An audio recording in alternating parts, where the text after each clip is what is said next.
once the world's biggest terror threat, now a haunting quandary. Je sais que la France a peur des enfants, mais les enfants sont pas dangereux. The so-called Islamic State spread hatred and unimaginable horror.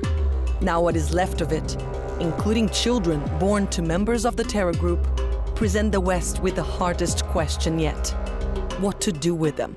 Si on règle pas, on rapatrie pas ces gens-là, et si on fait pas un procès public pour tout mettre sur la table, on va tout foirer une fois de plus. Are these the new faces of terrorism, or the victims of a barbaric reality they never chose? Quand lui, il part à la guerre, il ramène 3 comme ça pour que nous, on enlève leur tête. While they wait for a second chance, Western governments avoid reality. You would like to go back to Germany now? But for how long? جروف رنونة بردوار ركرن إعادة تأهيل جوار شنبي أبايا تباي قنابلي موقوتن دهارد وقتا كداوي أوك بومبا وك معينا ويبيف فجراندن ويخطر هناك سر تباي مربايها.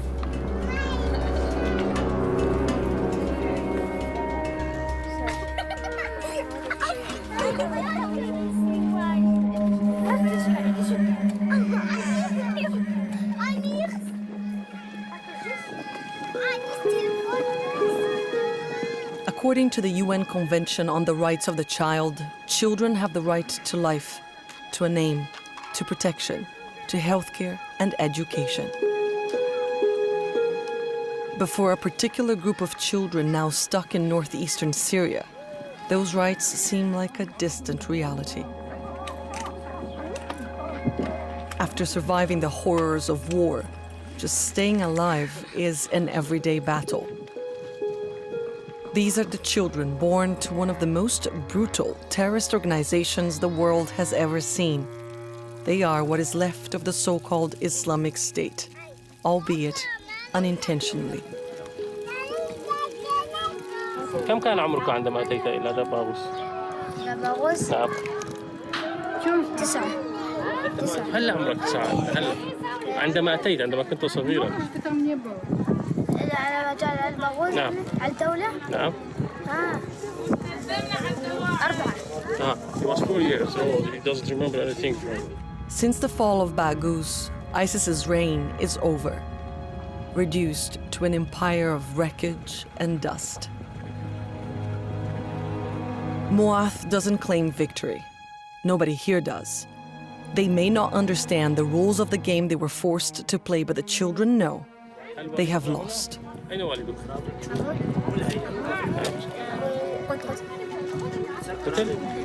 Muath's father brought him from Dagestan, a country Muath no longer remembers. After the fall of ISIS's last bastion in Syria, captured fighters were placed in detention, and their families in what amounts to internment camps in the northeast of the country. Al-Raj, near the border with Iraq, Ain Issa, near the so-called caliphate's former capital, Raqqa, and the biggest, most precarious, Al-Hol, now larger than the nearby town that gave it its name. Here, aid workers were told to prepare for an influx of 10,000 people. Over 60,000 flooded to the area. They include internally displaced Syrians and Iraqi refugees, and others. According to Kurdish officials, the camp of Al-Hol holds some 11,000 foreigners with perceived or actual associations with ISIS. Among them, there are over 7,000 children under the age of 12. Nobody here, including camp officials and aid workers, is sure of the children's identities or where exactly they're from.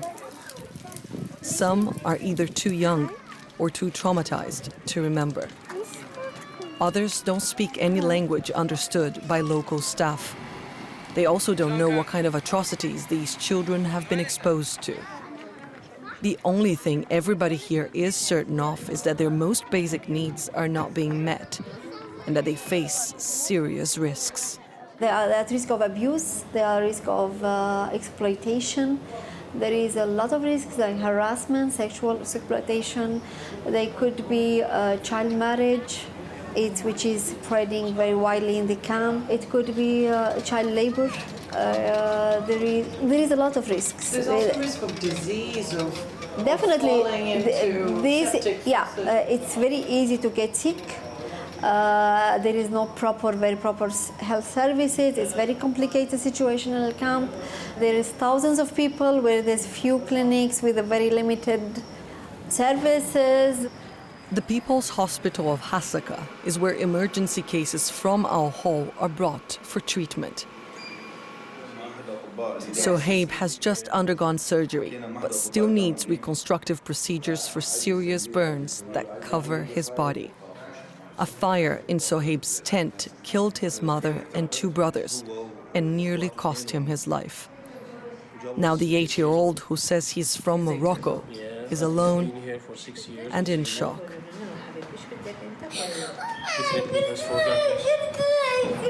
ليش تبكي؟ ليش تبكي صايب؟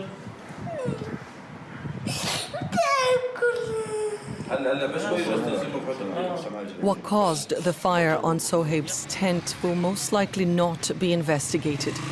But camp officials report that torched tents are a recurring form of punishment inflicted on those perceived as not following the laws of radical Islam in Al Hol. Managing authorities say the rules of ISIS's caliphate live on here. هي خطورتها وين هي مشاكلها وين هن راستي قال لك حالات عند مخيم دتشيبون أبغى دليلك وين هن مشاكلها وين هن تنظري الكامبين دولتها داعش عسكريا انتهاب واللي هن فكريا هي موجوده بناف قال لك ناف قال لك جمارة مخيم ده. Who gave this to you? مين أعطاك هاي؟ مين أعطاك هاي؟ أنا سويتها. The issue of how radical these people are has prevented many governments from taking back their citizens over fears they will pose a significant security risk. But could leaving them in these conditions be an even worse idea? It's very, very crowded. Under the tents, the families say it's unbearably hot. They have no potable water, very little to eat. Life here in Al Hol is so difficult for these people that many have been telling us they miss the Islamic State.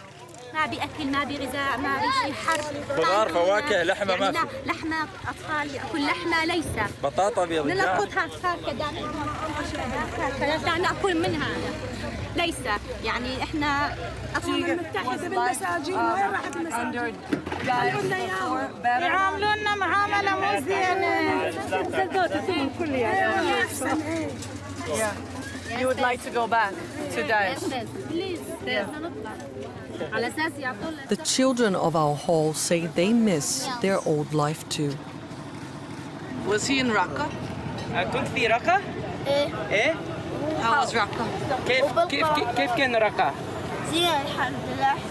كويس. كويس؟ ليش كان كويس؟ كله زين الحمد لله عندنا بيوت كاملة وعندنا كل شيء أحسن من يوجد كان. Do you like this camp? هل تحب المخيم؟ لا ما أحب. ليش؟ حار كله حار وطايرين بالشموس. حتى. ليش؟ الخيمة جامو وين تروح كلها شموس بس من دارس نوات تبارد نوات لا. كيف المدرسة هنا في المخيم؟ والله تقول لك والله صحيح زين. والله مو زينة. كل شيء زين. ما تدرس ما تعلم زين. ليس مدرسة هنا؟ زين ايه ما تعلم مقدرة يا ولد شمله هذا الجاهل ما تعرف تعلمه كلها انجليزي. هذا اذا تنطيه عربي ما يعرف النوبة انجليزي مو زين المدارس. لا المخيم زين ولا المدارس زين ولا كل شيء زين بالمخيم ولا حتى تعطونا غذاءاتكم مو زينة.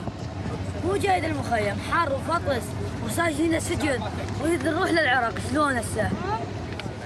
I didn't get a chance to tell Nasser Iraq had reportedly agreed to repatriate some of its citizens from Syria. As many as 6,000 people were expected to return. For other foreigners, things aren't as clear. At the so-called annex, the section of our hall where they are held, we meet M from France. She agreed to speak to us under the condition we protect her identity. The 31-year-old is afraid of people's reaction if she is allowed to go back. Moi, je sais que je ne ferai pas de mal à une mouche. Maintenant, évidemment, je comprends qu'on ne peut pas me croire sur parole. She decided to leave her home country shortly after the attacks on the satirical newspaper Charlie Hebdo in 2015. Instead of opening her eyes to what the Islamic State was capable of, she says the attacks showed her a darker side of France. Et après, tout a changé. Les gens ont peur de nous, les gens ont commencé à nous menacer, à me menacer moi. Et quand ça m'a touché moi, bah là, j'ai dit non, j'y arrive plus, je peux pas. Je choisis un endroit qui m'appelle en fait. Viens, nous on te prend comme tu es. Tu veux cet islam que nous on appelle, viens avec nous. Et qu'est-ce que tu espères là maintenant? Parce que effectivement la France n'est pas en train de te dire viens, on te prend comme tu veux. Au contraire. Tu comprends la peur des gens actuellement? Tu comprends qu'ils puissent avoir peur de toi parce qu'ils savent pas trop? Oui, je comprends, mais moi aussi j'ai peur d'eux. J'ai peur. J'ai peur pour ma sécurité, pour la sécurité de mon fils. Et je crois que pour le coup, ils sont plus en force que moi. Moi, je suis toute seule, eux, ils sont des milliers. Donc, ils ont peur comme j'ai peur.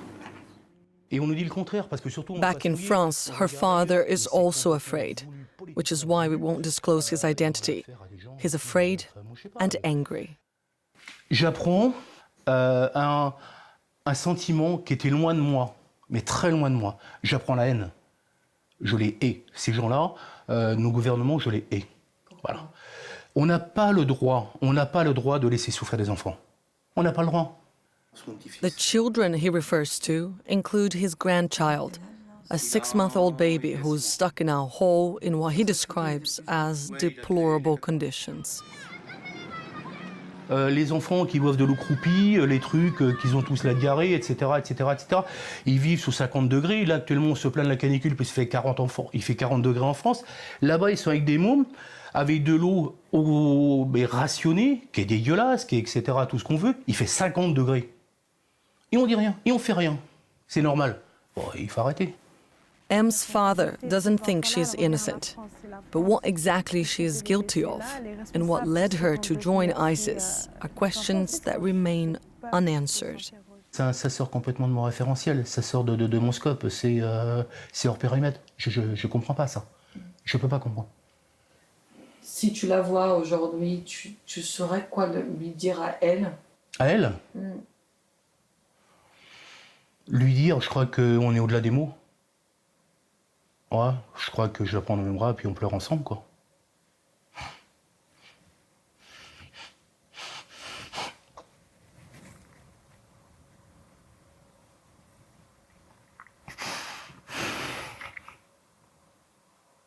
Je sais pas.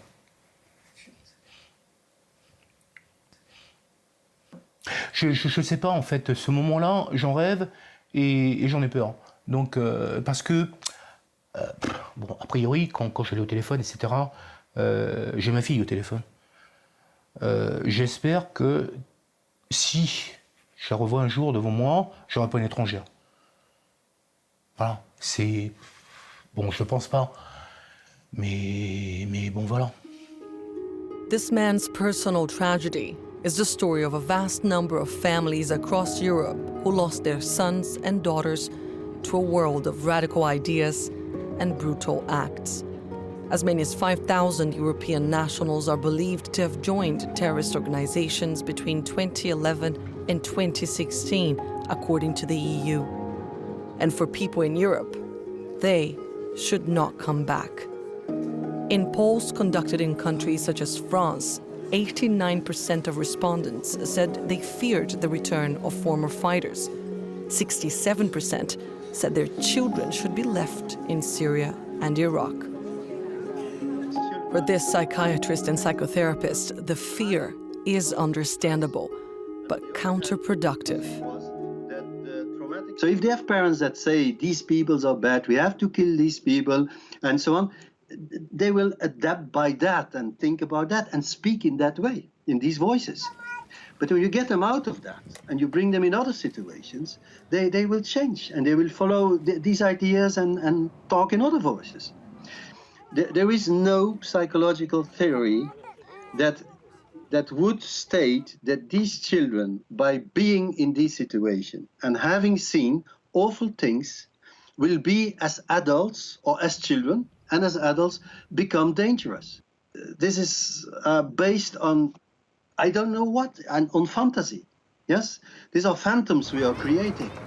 Professor Gerrit Lutz led a team of experts to northeastern Syria to evaluate the 51 Belgian children stuck in Al-Hol, Al-Roj and Ain Issa.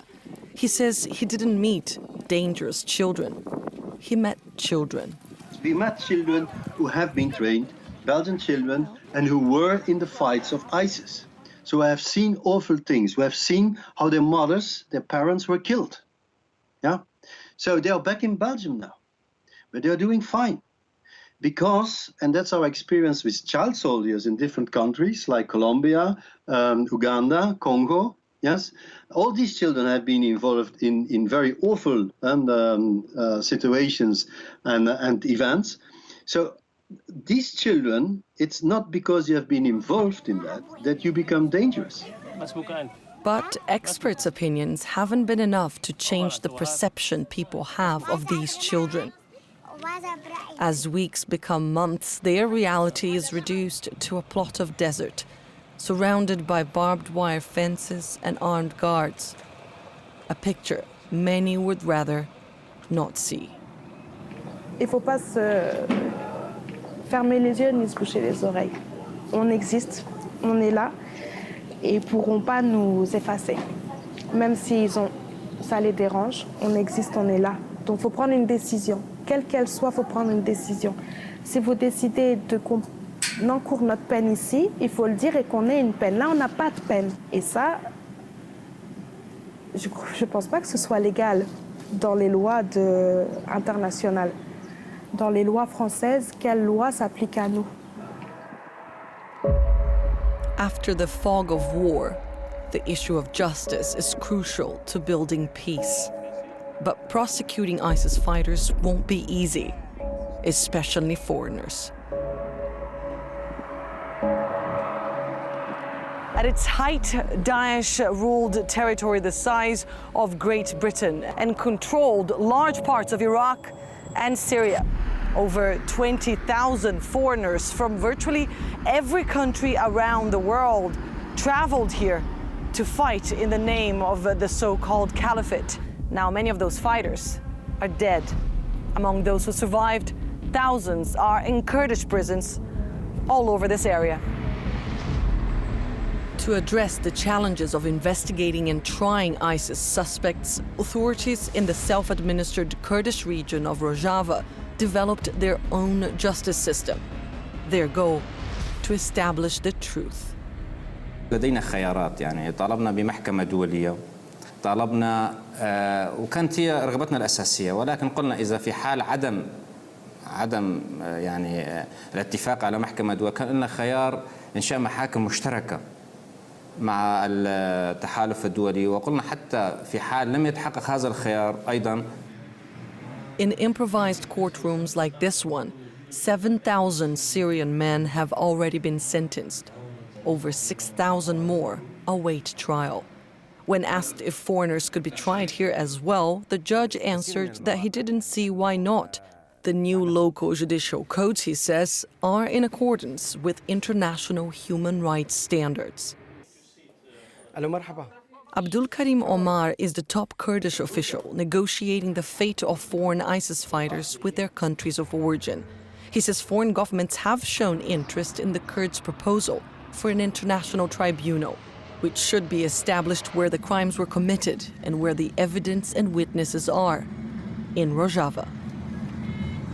در خصناوي تاعت كيما قال لك ديالوج بجفاكا ناب دولة تيكر زيدي جفينا كدناب مو أمريكا دتشيبو جيفين نامو بريطاني وفرنسي وهولندي وبلجيكي سويدي نرويجي دنماركي جيفين هاتنا بدرخستن جوي أباكرنا بدادجي.